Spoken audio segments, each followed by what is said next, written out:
കായംകുളം ശ്രീനാരായണ സാംസ്കാരിക സമിതിയുടെ നേതൃത്വത്തിൽ സിവിൽ സർവീസ് അക്കാദമിക്ക് തുടക്കം കുറിക്കുന്നു. സിവിൽ സർവീസിൽ തുടരുന്നവരും റിട്ടയർഡ് ചെയ്തവരുമായ പ്രഗത്ഭർ സംരംഭവുമായി കൈകോർക്കുമെന്ന് ഭാരവാഹികൾ അറിയിച്ചു. ഉത്തരേന്ത്യൻ സംസ്ഥാനങ്ങളിൽ പലതിലും, പ്രത്യേകിച്ച് ബീഹാറിലെ താഴ്ന്ന ക്ലാസ്സുകളിൽ തന്നെ കുട്ടികൾക്ക് ഈ തരത്തിലുള്ള പരിശീലനം അവർ നൽകി വരുന്നുണ്ട്, സ്കൂൾ തലം മുതൽ. അപ്പോൾ ആ ഒരു പശ്ചാത്തലം നമ്മുടെ കേരളത്തിലില്ല. അപ്പോൾ അതുകൊണ്ട് തന്നെ നമ്മൾ സ്കൂൾ തലം മുതൽ ഈ തരത്തിലുള്ള പരിശീലനം നൽകിയാൽ എന്താണ് എന്നുള്ള ഒരു ആലോചന ഞങ്ങൾക്കുണ്ടാവുകയും ഈ രംഗത്തെ വിദഗ്ധന്മാരുമായിട്ട് ഞങ്ങളത് പലവട്ടം ആലോചിക്കുകയും അവരുടെ എല്ലാം അഭിപ്രായം കണക്കിലെടുത്തുകൊണ്ടാണ് സ്കൂൾ വിദ്യാർത്ഥികൾക്ക് വേണ്ടി സിവിൽ സർവീസിൻ്റെ ഒരു ഫൗണ്ടേഷൻ കോഴ്സ് നടത്തിയാൽ എന്താണ് എന്നുള്ളൊരു ആലോചന വന്നു. അപ്പോൾ അങ്ങനെ ആ ചർച്ചയിലൂടെ ഒരു തീരുമാനത്തിലെത്തുകയും അതിനുവേണ്ടി ഒരു ട്രെയിനിങ് അക്കാദമി സ്ഥാപിക്കാൻ ഞങ്ങൾ തീരുമാനിക്കുകയും ചെയ്തു. നിങ്ങൾക്കറിയാം, ശ്രീനാരായണ സാംസ്കാരിക സമിതി കായംകുളത്ത് തന്നെ വളരെ പ്രശസ്തമായിട്ടുള്ള 3 വിദ്യാഭ്യാസ സ്ഥാപനങ്ങൾ നടത്തുന്നുണ്ട്. അപ്പോൾ അതിൻ്റെയൊക്കെ അനുഭവ പരിചയത്തിൻ്റെ വെളിച്ചത്തിൽ 4മതൊരു വിദ്യാഭ്യാസ സ്ഥാപനം കൂടി ഞങ്ങൾ ആരംഭിക്കുകയാണ്, civil service examination training academy. അതിവിടെ ക്ലാസ്സുകൾ നടത്തുന്നത് ഞങ്ങളുടെ തന്നെ പ്രശസ്തമായ സ്ഥാപനമായ SN ഇൻ്റർനാഷണൽ മോഡൽ സ്കൂളിലാണ്. അപ്പോൾ അതിൻ്റെ വൈസ് പ്രിൻസിപ്പലായിട്ടുള്ള ഡേവിഡ് മാത്യു സാറ് ഇതിൻ്റെ ഡയറക്ടറായിട്ട് ചുമതല ഏറ്റിട്ടുണ്ട്.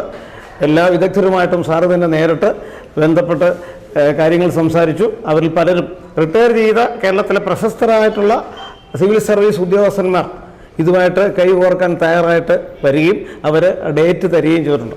സിവിൽ സർവീസ് പരീക്ഷാ ട്രെയിനിങ് അക്കാദമിയുടെ ഉദ്ഘാടനം ശനിയാഴ്ച നടക്കും. രാവിലെ 9:30 മുൻ chief secretary Sheela Thomas Kayamkulam SN international model സ്കൂളിൽ ഉദ്ഘാടനം ചെയ്യും. നിരവധി പ്രമുഖർ ചടങ്ങിൽ പങ്കെടുക്കും. നമ്മൾ ഈ ഒരുക്കുന്ന ഈ അക്കാദമി ക്ലാസ്സുകളെല്ലാം ഫുള്ളി എയർ കണ്ടീഷനിൽ ആൻഡ് ഫുൾ മോഡേൺ, എല്ലാം മോഡേൺ, അതനുസരിച്ചുള്ള സംവിധാനങ്ങളും എല്ലാം ഒരുക്കിക്കൊണ്ടാണ് സാംസ്കാരിക സമിതി ഒരു 4ാമത് സംരംഭം SN Vidyapeetham, Kerala syllabus, SN international model school, ICSE, SN central school, CBSE, ഇപ്പോഴിതാ 4ാമതൊരു സംരംഭം. ഈ അക്കാദമി ഒരു വൻ വിജയമാക്കി തീരുവാൻ എല്ലാവിധ സഹകരണങ്ങളും ജനപക്ഷത്തു നിന്നുണ്ടാകണം. നമ്മളിതിന് ആകെപ്പാടെ 100 പേരെ, ശരിക്കും 100 പേരുടെ ഒരു ലിസ്റ്റാണ് നമ്മൾ തയ്യാറാക്കുക. അവിടെ രജിസ്റ്റർ ചെയ്തത് തന്നെ 170 കുട്ടികളാണ്. അപ്പോൾ നമുക്ക് 100 പേരെ ശരിക്കും മതി. അപ്പോൾ ആ 100 പേരുടെ ലിസ്റ്റ് ടെസ്റ്റ് പ്രകാരം ഒരു എൻട്രൻസ് ടെസ്റ്റ് നടക്കുകയും അതിൽ 100 പേരെ നമ്മൾ അലോട്ട്മെന്റ് എന്ന നിലയിൽ 100 പേരെ സെലക്ട് ചെയ്യും. ഒരു 25 പേരുടെ സപ്ലിമെന്ററി ലിസ്റ്റും തയ്യാറാക്കി കഴിഞ്ഞു. ഇപ്പോൾ തന്നെ കൂടുതൽ ആൾക്കാർ ഇത് അറിഞ്ഞുകൊണ്ട് തന്നെ നാനാഭാഗത്തു നിന്നും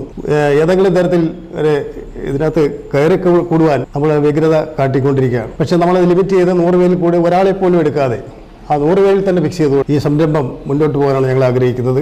വാർത്താ സമ്മേളനത്തിൽ ശ്രീനാരായണ സാംസ്കാരിക സമിതി president professor P. Padmakumar, secretary Palliyambil Sreekumar, treasurer professor TM Sukumara Babu, committee അംഗം C. Bhadran, K. Pushpadas, SN international model school principal doctor TS Vijayasree തുടങ്ങിയവർ പങ്കെടുത്തു.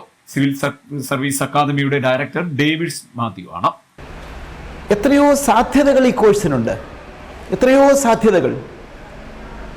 ഏതാണ്ട് 700ഓളം അലൈഡ് കോഴ്സ്, അലൈഡ് ഡിപ്പാർട്ട്മെൻറ്റുകളുണ്ട്. ISO, IFSO, IPSO, IAS കൂടാതെ അലൈഡായിട്ടുള്ള അതുമായി ബന്ധപ്പെട്ട ധാരാളം department, Indian postal service, Indian revenue service, list തന്നെ ധാരാളമുണ്ട്.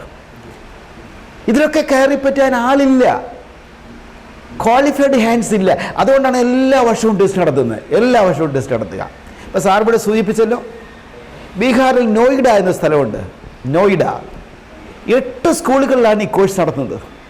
8 സ്കൂളുകളിൽ കുട്ടികൾക്ക് വേണ്ടി കോഴ്സ് നടത്തി അവരെ മോൾഡ് ചെയ്തെടുക്കുകയാണ്. കായംകുളം